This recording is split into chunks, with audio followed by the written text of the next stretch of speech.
məhləbi anlamaz, naşı ağlayır min qəmin yaman əlindən.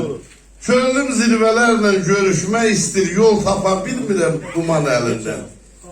Ziyarət etdirən barı imiş, ən uca dağların da başı qar imiş. Nə yaxşı dünyada yaxşı var imiş, yoxsa tərk olardı yaman əlindən.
Olmasın bu dünyanın nurludur insan, kim bilmez qədrini yarastan yansan.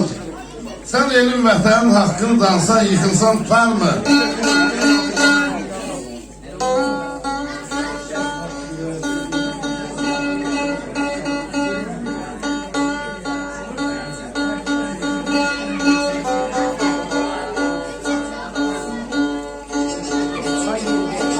Zaman elinden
adlandılar bana.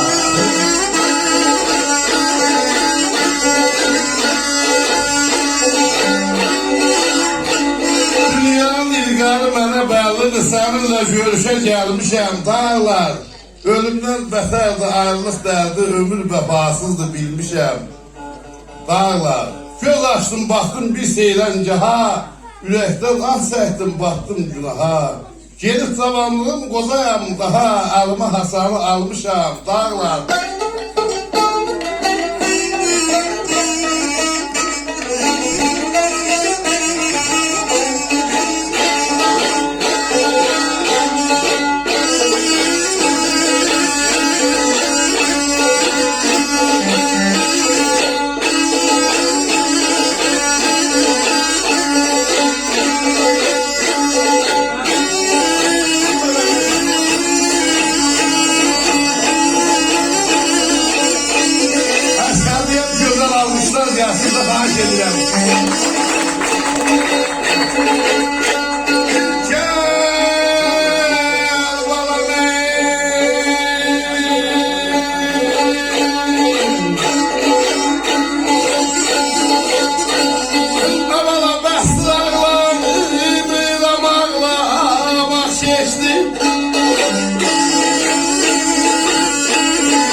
Ağlamak seçti, könlüm dələşəni mübarı seçdi.